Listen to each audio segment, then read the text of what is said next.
What if the scariest thing you could ever hear wasn't a scream, a car crash, or someone breaking in, but total, dead silence? That was Maya's biggest fear at 26. She literally could not sit in a quiet room for even 30 seconds without her heart racing and her hands shaking, until one thunderstorm knocked the power out for 6 hours and forced her to sit in the dark with nothing, and it ended up being the best thing that ever happened to her.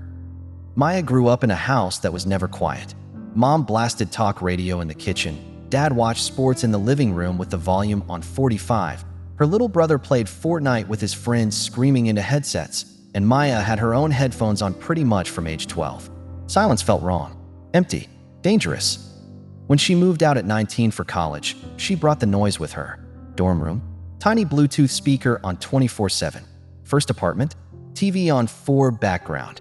She told everyone she just loved music and podcasts.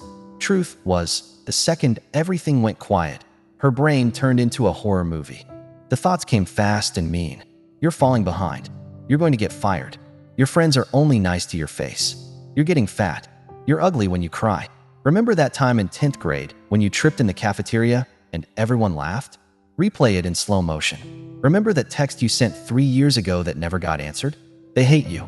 You'll die alone. The only way to keep the thoughts from eating her alive was to drown them out with constant sound. Her routine was insane, even if she didn't see it at the time.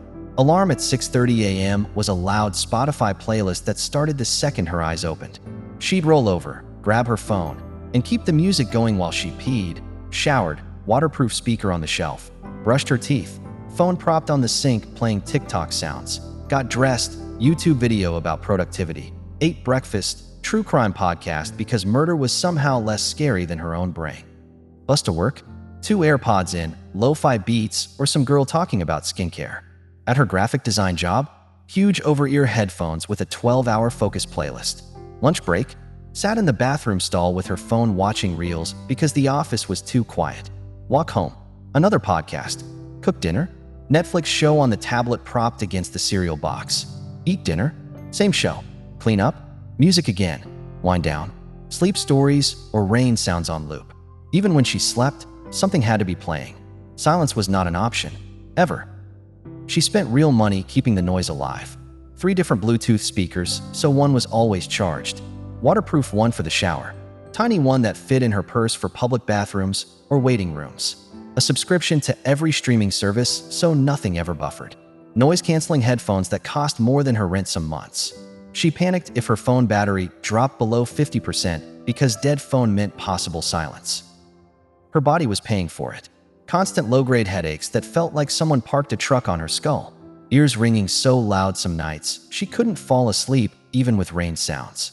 Neck and shoulders locked up from 12-pound headphones all day. Sleep was shallow and broken because part of her brain was always listening to whatever was playing. She gained almost 30 pounds in 2 years because eating in quiet meant hearing every chew and swallow, and the thoughts got too loud.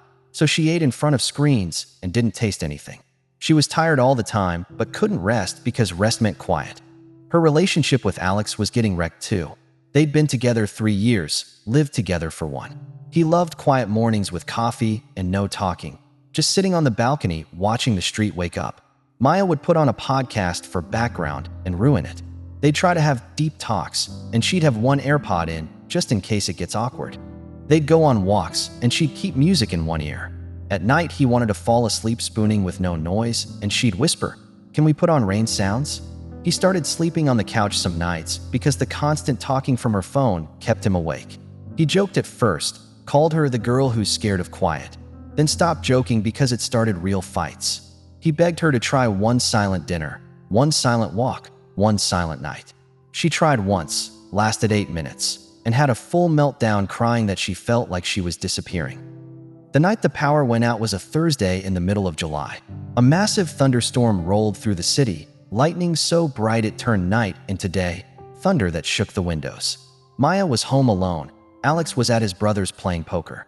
She was on the couch watching some baking show with subtitles because the thunder was too loud. When BM, everything went black. Lights out, TV off, Wi-Fi dead, every speaker silent at once. Total blackout. The whole building, the whole block, maybe the whole neighborhood.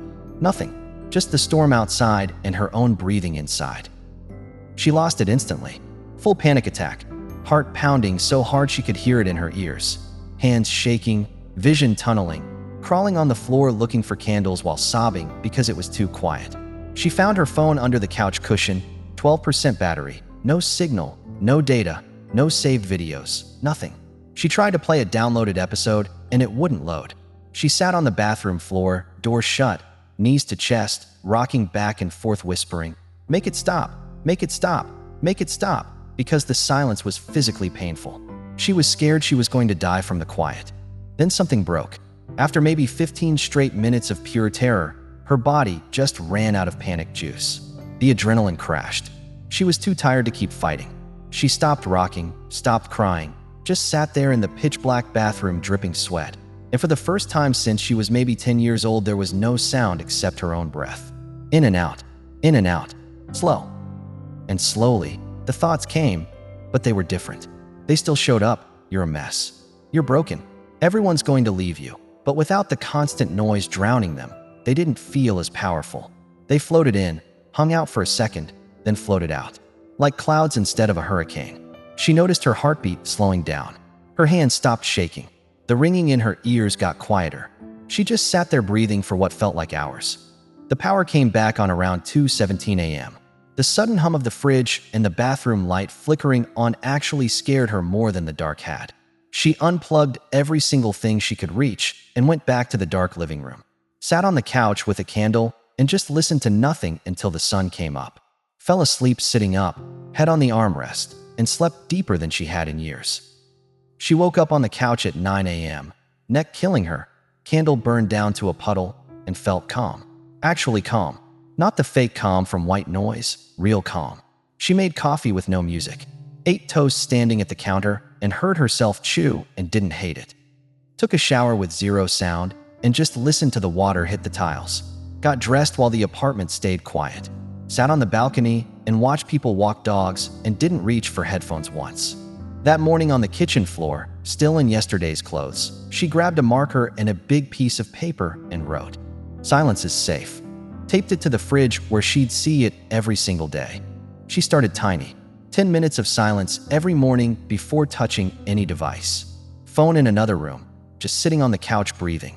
First few days were rough. Thoughts attacked. Heart raced. She cried twice. But she stayed. Day 4 she made it 15 minutes. Week 2 she hit 30. Month 1 she could do a full hour without wanting to crawl out of her skin. She added rules that felt impossible at first. Shower with no speaker ever again. Eat breakfast and dinner with zero screens or sound. One evening walk every week with no headphones, both ears open. Bedroom is 100% silent after 10 p.m., no rain sounds, no sleep stories, nothing. Car rides alone, radio off, windows down, just road noise. 6 months later, she can sit in total quiet for hours, and it feels like the safest place on earth. She hears birds singing outside her window and stops whatever she's doing to listen. She and Alex have long, slow talks on the couch with no background noise, and it feels like they're falling in love again. She eats meals slowly and actually tastes food for the first time in years. Her tinnitus is almost gone. Headaches are rare. Sleep is deep and black and dreamless. She lost the stress weight without trying because eating isn't an escape anymore. She started journaling because she finally has space to hear her own thoughts, and some of them are actually kind. She still loves music. Still blasts her favorite songs in the car sometimes. Still puts on lo-fi when she needs to focus at work. But silence is her favorite sound now.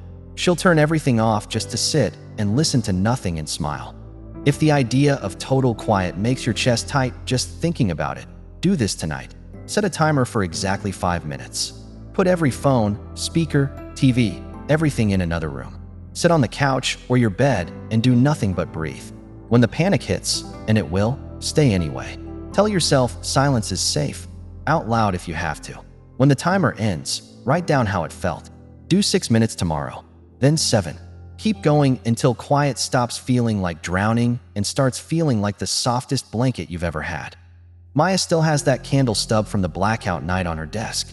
Some evenings, she turns off every light in the apartment on purpose, lights just that one candle, and sits in the quiet for fun. The girl who used to be terrified of silence now chooses it every single day. Watch the next story about the guy who ended 20 years of anger with one question he started asking himself every time he felt the heat rising.